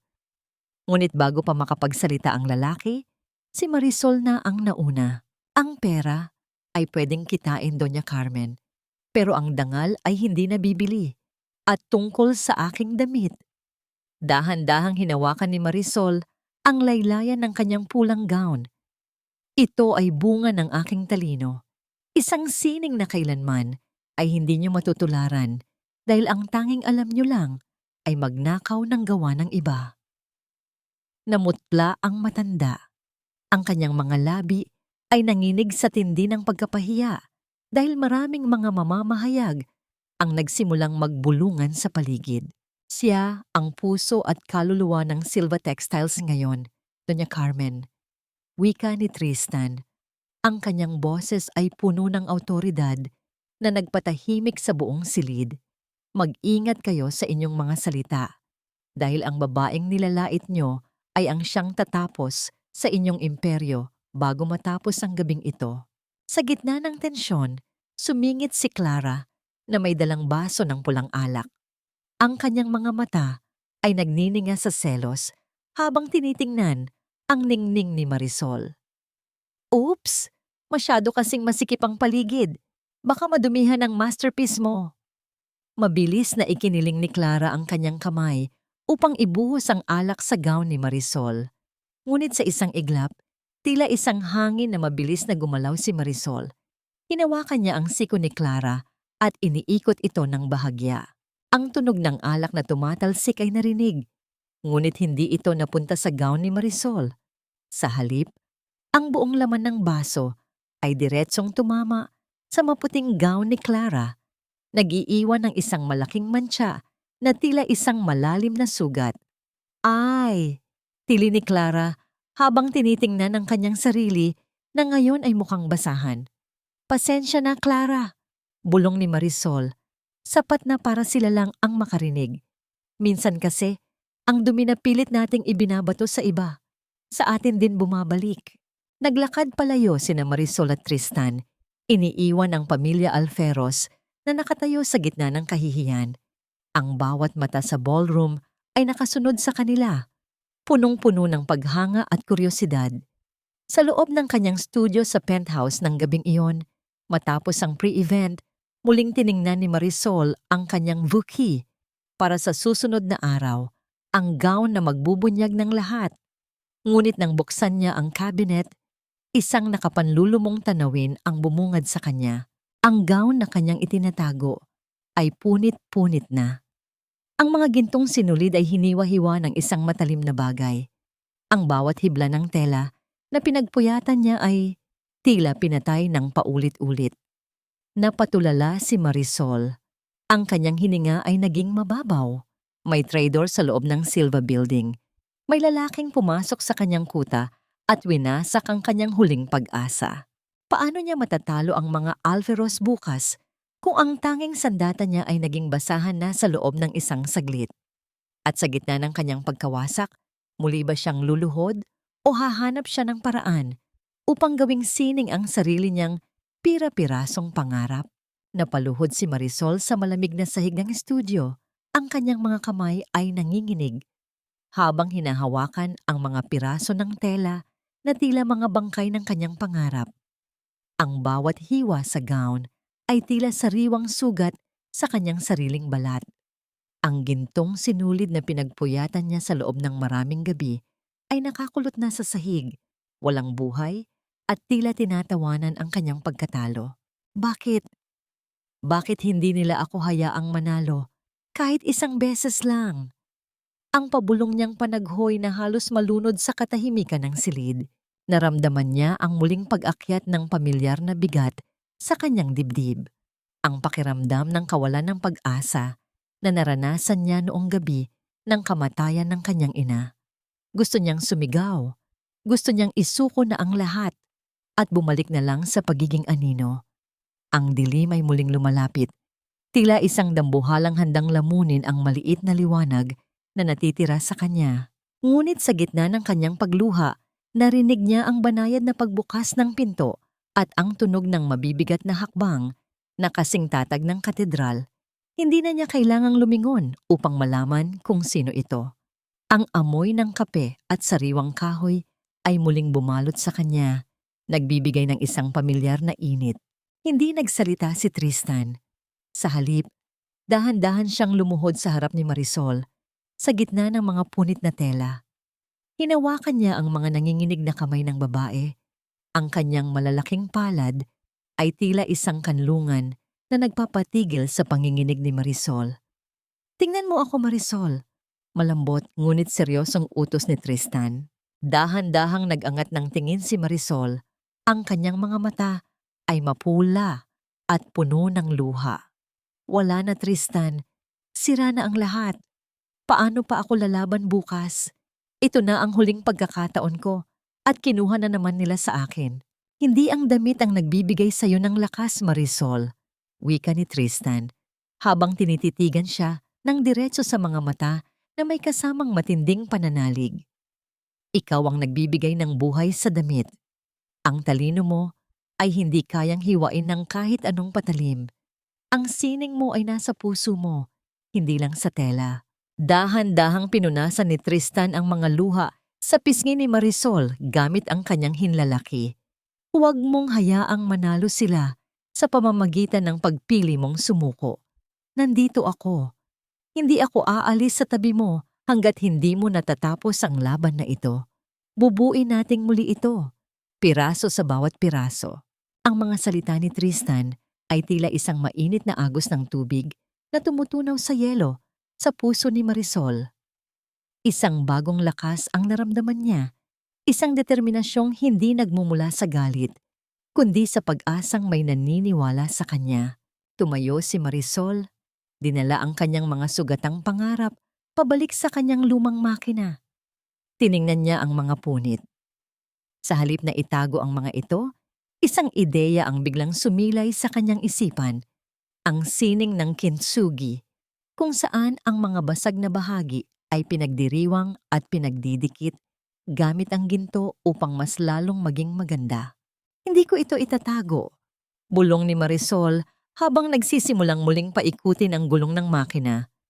"Gagamitin ko ang bawat punit upang ipakita sa kanila kung paano bumangon ang isang pusong winasak. Sa loob ng sumunod na 10 oras, ang tanging tunog sa penthouse ay ang ritmo ng makina at ang mabilis na paghila ng sinulid. Si Tristan ay nanatili sa kanyang tabi, hindi upang makialam, kundi upang maging sandigan. Siya ang taga-abot ng tubig, taga-ayos ng mga ilaw, at ang tinitingnan ni Marisol sa tuwing nararamdaman niyang bibigay na ang kanyang katawan. Nang malapit na ang madaling araw, dahil sa tindi ng pagod, hindi na malaya ni Tristan na nakatulog siya sa isang silya sa tabi ng mesa ni Marisol. Ang kanyang ulo ay bahagyang nakasandal sa kanyang kamay. Ang kanyang mukha ay payapa sa kabila ng tensyon ng darating na araw. Napatigil si Marisol sa kanyang huling tahi. Pinagmasdan niya ang lalaking nagbigay sa kanya ng pangalawang buhay. Sa gitna ng katahimikan ng gabi, dahan-dahang lumapit si Marisol kay Tristan. Ang kanyang puso ay tumitibok nang may bagong uri ng himig. Isang matamis at masakit na awit ng pag-ibig.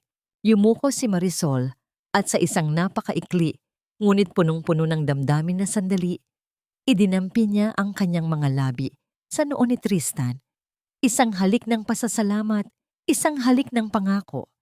Salamat sa hindi pagsuko sa akin, bulong niya sa hangin. Nang gabing iyon, sa loob ng katahimikan ng studio, ang huling obra maestra ay natapos na. Isang gown na kulay pulang-pula, ngunit may mga dugtong na gintong tahi na tila mga kidlat na nagpapakita ng bawat sugat at bawat tagumpay ni Marisol. Mas maganda ito, mas matapang, at mas makapangyarihan kaysa sa orihinal na disenyo. Ngunit habang tinitingnan ni Marisol ang kanyang gawa, napansin niya ang isang maliit na bagay sa ilalim ng kanyang mesa. Isang hikaw na hindi sa kanya. Isang hikaw na pagmamay-ari ng isa sa mga pinagkakatiwalaang tauhan ni Tristan sa loob ng gusali. Nanigas si Marisol, ang traidor ay hindi tagalabas.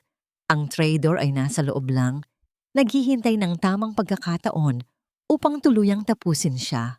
Sa labas, ang araw ay nagsisimula ng sumikat, hudyat ng pagsisimula ng pinakamalaking gabi sa buhay ng mga Alferos at ni Marisol. Ang orasan ay tumitiktak at ang bawat segundo ay tila isang hakbang patungo sa isang bangin na hindi alam kung saan ang hantungan. Ang gabing ito ay hindi lamang pagdiriwang ng 30 taon ng aming pamilya. Ito ay pagkilala sa kaisahan ng tradisyon at ng aking sariling malikhaing sining na naging pundasyon ng Alferos Fashion Empire. Ang tinig ni Doña Carmen ay umaalingaw-ngaw sa buong Grand Ballroom, puno ng puot na nakabalot sa sutla ng kanyang mga salita.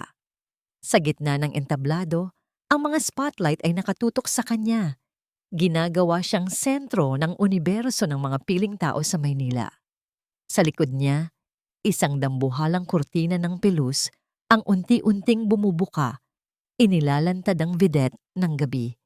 Isang gown na kasing puti ng perlas na may mga burdang tila mga pakpak ng anghel na kumikinang sa ilalim ng mga kristal na chandelier. Ang tunog ng mga palakpak ay parang isang malakas na ulan na bumubuhos sa bubungan.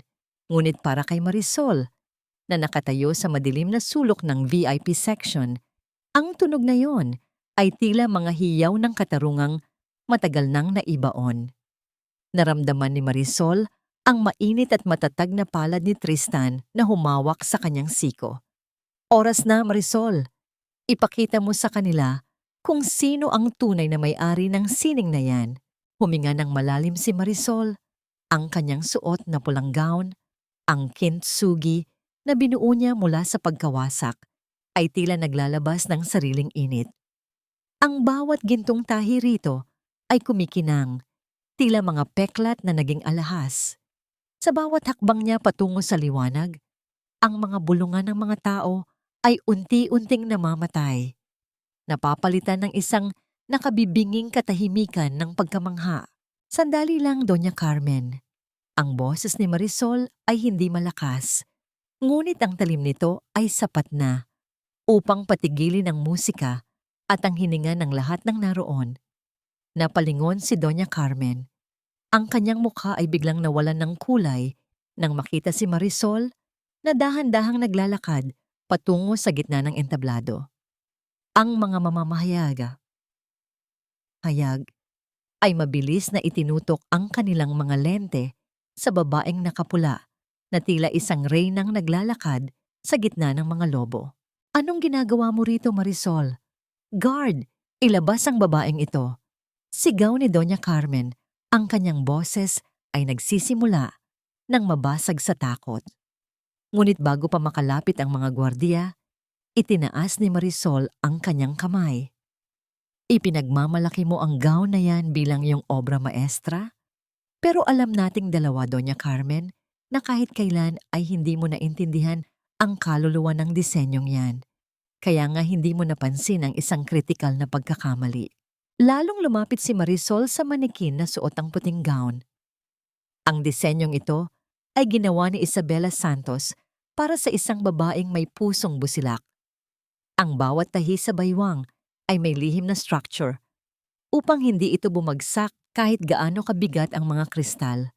Pero dahil ninakaw nyo lang ang sketch at hindi nyo alam ang teknikal na paraan ng pagtahi ni nanay, tingnan nyo ang nangyayari.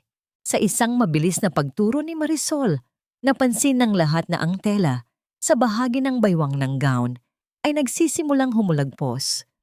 Ang bigat ng mga bato ay dahan-dahang pinupunit ang marupok na tahi na gawa ng mga mananahi ng alferos.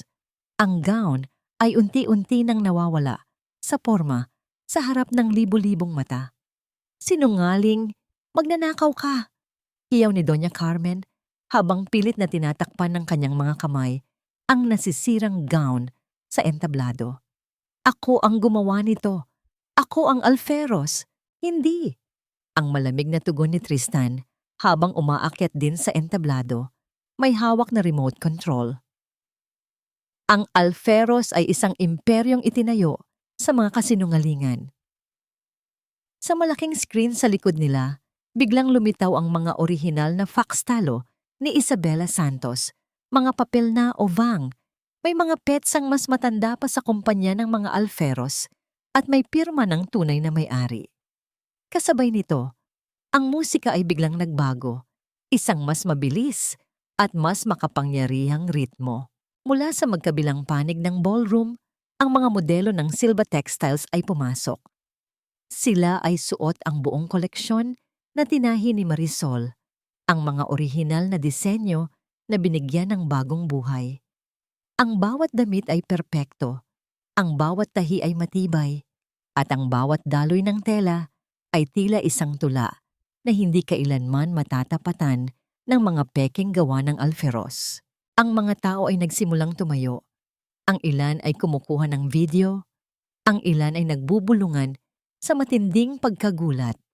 Ang kahihiyan ni Doña Carmen ay hindi na maililihim. Nakatayo siya sa gitna ng entablado, yakap-yakap ang kanyang nasisirang gown, habang ang paligid niya ay nilalamon ng katotohanang matagal niyang kinatatakutan. Marisol, pakiusap. Ang bulong ni Marco mula sa ibaba. Ang kanyang mukha ay puno ng takot at pagsisisi. Ngunit hindi siya narinig ni Marisol. Nakatingin lang si Marisol sa malayo. Tila nakikita ang ngiti ng kanyang ina sa gitna ng liwanag. Ang pasabog ay hindi pa natatapos. Ito pa lamang ang unang yugto ng kanyang paniningil. Ang sining ay hindi nananakaw, Doña Carmen. Wika ni Marisol habang nakatitig ng diretso sa nanlilisik na mga mata ng matanda. Dahil ang tunay na talino ay nasa mga kamay na marunong magpahalaga sa paghihirap, hindi sa mga kamay na marunong lang kumuha ng hindi sa kanila. Sa gitna ng kaguluhan, isang malakas na sigaw mula kay Doña Carmen ang bumasag sa lahat. Hindi pa tapos ito. Papatayin kita, Marisol. Papatayin kita.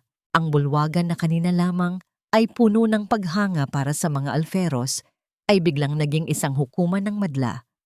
Ang bawat bulong ng mga panauhin ay tila mga huni ng mga bubuyog na dahan-dahang lumalakas, puno ng paghatol at pandidiri. Sa gitna ng entablado, si Doña Carmen ay tila isang reynang nawalan ng trono Ang kanyang mukha ay kasing puti ng papel, habang ang mga spotlight ay hindi na nagbibigay ng ningning, kundi naglalantad ng bawat lamat sa kanyang pagkatao. Hindi lang ang mga disenyo ang ninakaw nyo. Ang boses ni Tristan ay muling umalingaw-ngaw, mas malamig at mas matalim kaysa kanina. Ninakaw nyo rin ang pagkakataong mabuhay ng isang inang nagmakaawa sa inyo. Sa malaking screen, pinalitan ni Tristan ang mga fakstalo ng isang dokumentong galing sa ospital. Ito ang opisyal na record ng canceled payment para sa operasyon ng ina ni Marisol. Nakasulat doon ang petsa at oras, 5 minuto matapos lagdaan ni Marisol ang annulment papers. Ang katotohanan ay nakasulat sa itim at puting letra. Sinadya ni Doña Carmen na bawiin ang pangakong buhay kapalit ng kalayaan ng kanyang anak. Isang kolektibong paghinga ng pagkagulat ang narinig mula sa mga manonood. Ang ilang kababaihan ay napahawak sa kanilang dibdib. Ang iba ay hindi makapaniwala sa tindi ng kalupitan ng babaeng matagal nilang hinangaan. "Hayop ka, Carmen!" Isang sigaw mula sa dulo ng ballroom ang narinig. "Wala kang puso!" Kasunod nito, dahan-dahang pumasok sa entablado si Attorney Mendoza, ang matandang abogadong matagal na pinagtatago ng takot. Ang kanyang bawat hakbang ay may dalang bigat ng katarungan. Sa kanyang kamay ay hawak niya ang orihinal na titulo ng lupa at ang sungmay na kailanman ay hindi legal na nailipat sa mga alferos. Lahat ng ito ay bunga ng panlilinlang at pamimeke ng lagda. Ani Attorney Mendoza, ang kanyang boses ay nanginginig ngunit matibay. Si Marisol Santos Alferos, ang tanging lehitimong tagapagmana ng lahat ng ari-ariang ito. Napasandal si Doña Carmen sa manikin. Ang kanyang mga kamay ay nanginginig, habang pilit na humahawak sa kanyang mga brilyante. Mga kasinungalingan. Paka na lang ito ng Silva Textiles para sirain kami. Marco, gawin mo ang paraan. Tawagan mo ang mga abogado natin. Ngunit si Marco ay nakatayo lamang sa gilid. Ang kanyang buong mundo ay tila gumuho sa harap ng kanyang mga mata. Tumingin siya kay Marisol. Ang kanyang mga mata ay puno ng desperasyon. Dahan-dahan siyang lumapit, sinubukang hawakan ang kamay ni Marisol. "Marisol, baby, makinig ka." Ang pabulong niyang pakiusap, ang boses ay puno ng huwad na pagsisisi. "Hindi ko alam ang ginagawa ni Mama. Maniwala ka sa akin, biktima rin ako rito. Pwede nating ayusin ito. Mahal pa rin kita. Bumalik ka na sa akin at ititigil natin ang lahat ng kaguluhang ito." Tiningnan siya ni Marisol ng diretso. Sa loob ng 7 taon, ang mga salitang ito ang tanging hinangad niyang marinig. Ngunit ngayon, ang mga ito ay tila amoy ng nabulok na basura sa kanyang pandinig. Ang bawat hapdi, bawat gutom, at ang malamig na bangkay ng kanyang ina ay dumaan sa kanyang isipan. Ang tunog ng isang mabilis at malakas na pagtama ng palad sa pisngi ni Marco ay umalingaw-ngaw sa buong ballroom.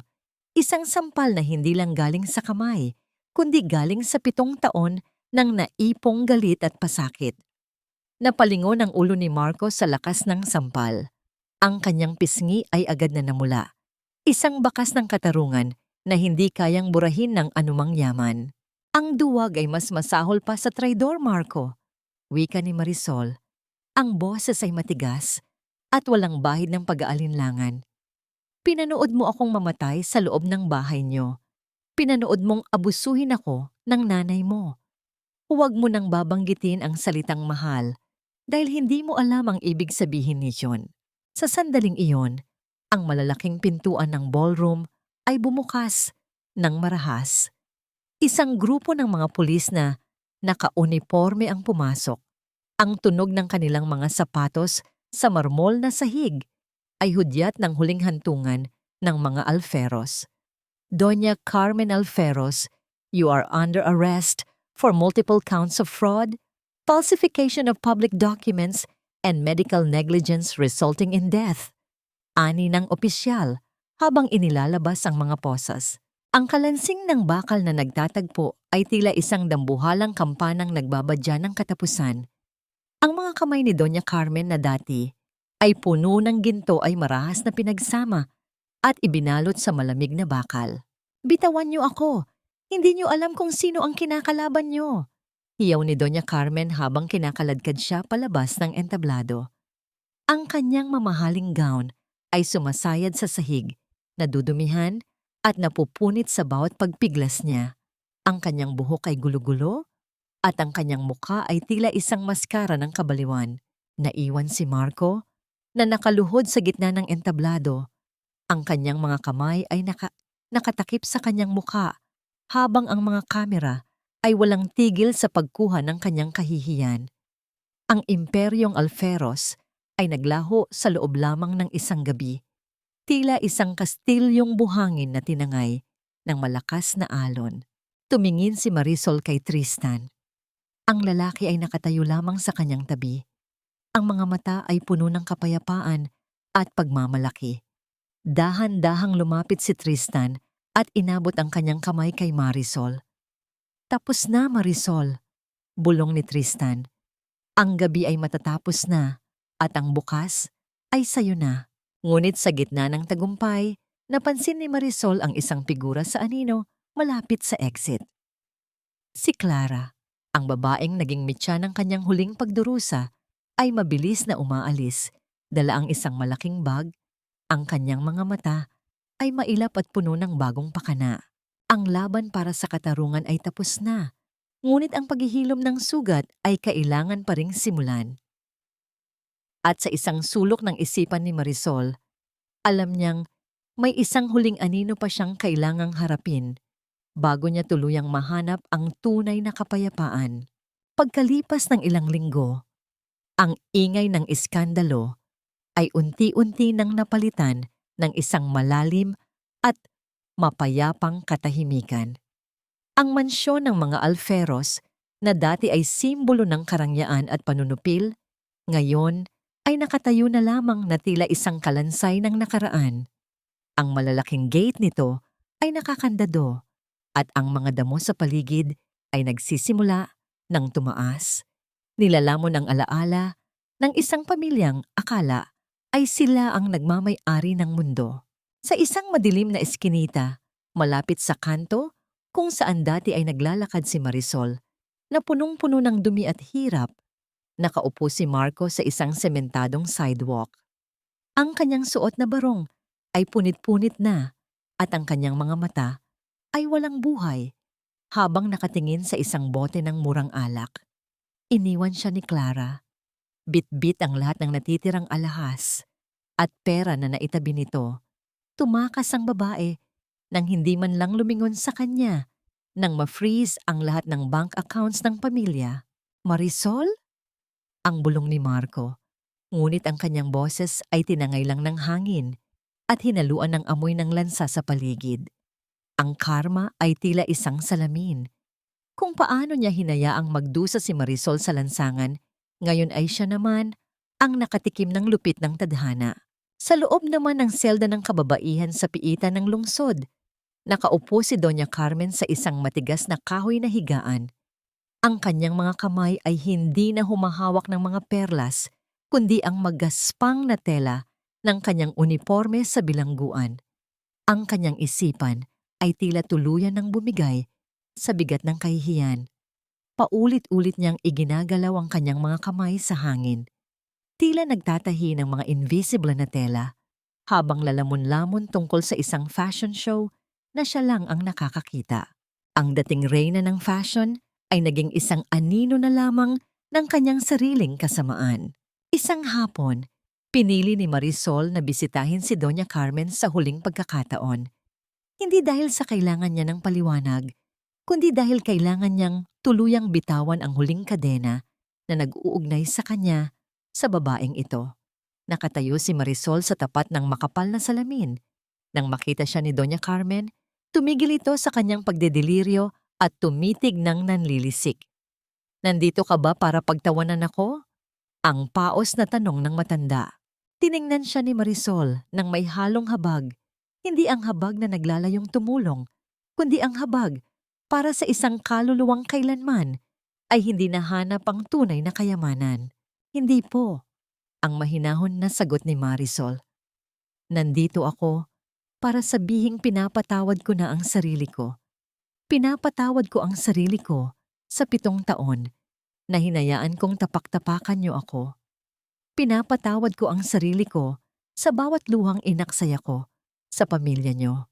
Malaya na ako, Doña Carmen, at kayo ay mananatiling bilanggo. Hindi lang ng rehas na ito, kundi ng sarili ninyong puot. Tumalikod si Marisol nang hindi hinihintay ang sagot ng matanda. Ang bawat hakbang niya palayo sa selda ay tila pagtanggal ng isang mabigat na pasanin sa kanyang balikat. Sa labas ng piitan, naghihintay si Tristan sa tabi ng kanyang sasakyan. Nang magtagpo ang kanilang mga mata, isang matamis at tapat na ngiti ang sumilay sa mga labi ng lalaki. Ang huling hantungan ni Marisol ng hapong yon ay ang sementeryo. Sa tapat ng maayos at malinis na puntod ni Isabela Santos, inilapag ni Marisol ang isang bungkos ng sariwang puting rosas. Ang sikat ng araw ay ibanayad na humahalik sa marmol, nagbibigay ng init sa paligid. "Nay, tapos na po," bulong ni Marisol habang hinahaplos ang nakaukit na pangalan ng kanyang ina. "Nakuha na natin ang katarungan. Ang bawat tahi nyo, ang bawat pangarap nyo, ay muli nang nagbubunga. Hindi na tayo muling kailanganing magmakaawa." Naramdaman ni Marisol ang isang banayad na ihip ng hangin na humahaplos sa kanyang buhok, tila isang yakap mula sa kabilang buhay. Ang hapdi sa kanyang puso ay unti-unti nang naghihilom, napapalitan ng isang uri ng kapayapaan na matagal na niyang hindi naramdaman. Lumapit si Tristan at tumayo sa kanyang tabi, tahimik na nagbibigay ng respeto sa ina ni Marisol. Ang kanyang presensya ay tila isang matatag na pader na nagpoprotekta kay Marisol mula sa anumang bagyo.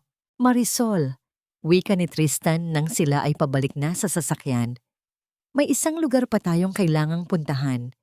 May inihanda akong sorpresa para sa'yo. Isang bagay na magiging panimula ng iyong bagong bukas." Puno ng kuryosidad si Marisol habang binabagtas nila ang daan patungo sa isang pamilyar na direksyon. Ang kaba sa kanyang dibdib ay hindi na dahil sa takot, kundi dahil sa pananabik sa kung ano ang inihanda ng tadhana para sa kanya, sa piling ng lalaking naging sandigan niya sa gitna ng pagkawasak. Ang sinag ng araw ay dahan-dahang humahalik sa malalaking bintana ng isang bagong gusali. Dito, ang amoy ng sariwang tela at ang tunog ng mga makina ay nagsasama-sama, lumilikha ng isang himig ng pag-asa. Ibinaba ni Tristan ang panyo na nakatali sa mga mata ni Marisol. Ang unang bumungad sa kanya ay isang malaking karatula sa itaas ng entrada. Isabella's Heritage, School of Traditional Filipino Textiles and Design.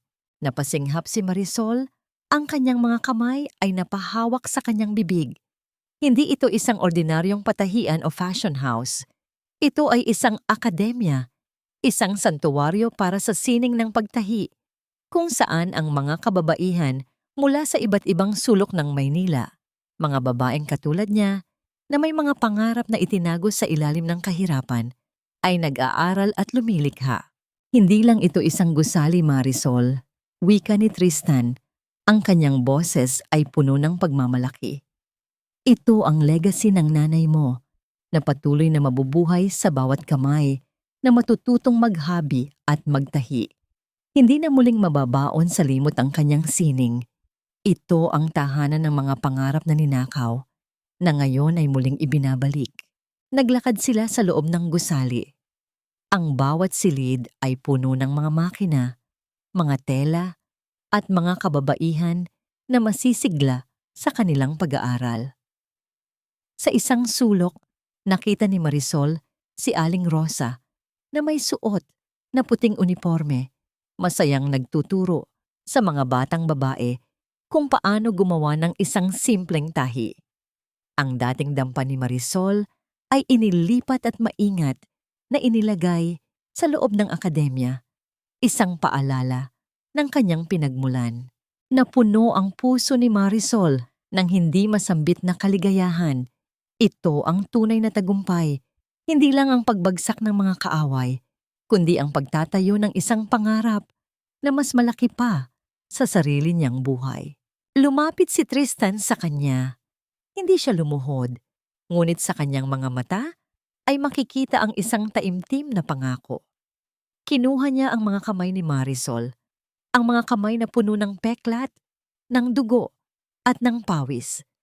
Sa halip na isang singsing na diamante, inilapag ni Tristan sa kanyang palad ang isang gintong dedal, thimble, isang maliit na kagamitan na nagpoprotekta sa daliri ng mananahi.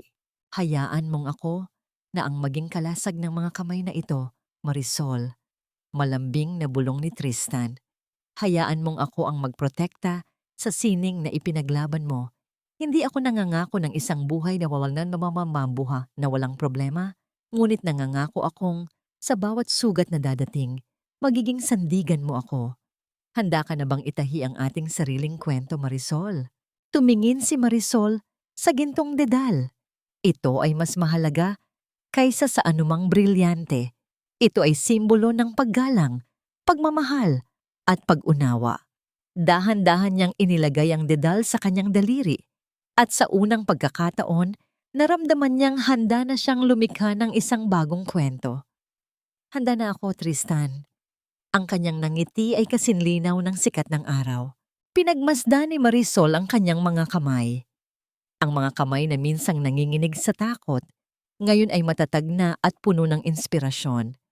Ang kanyang puso ay natuto ng magpatawad, hindi para sa mga alferos, kundi para sa kanyang sarili. Ang pagpapatawad ay hindi paglimot sa sakit, kundi pagtanggap na ang sakit ay bahagi ng kanyang paglalakbay. Natagpuan niya ang kapayapaan hindi sa pagiging mayaman, kundi sa pagiging malaya at makabuluhan. Ang kanyang karanasan ay nagturo sa kanya ng isang aral.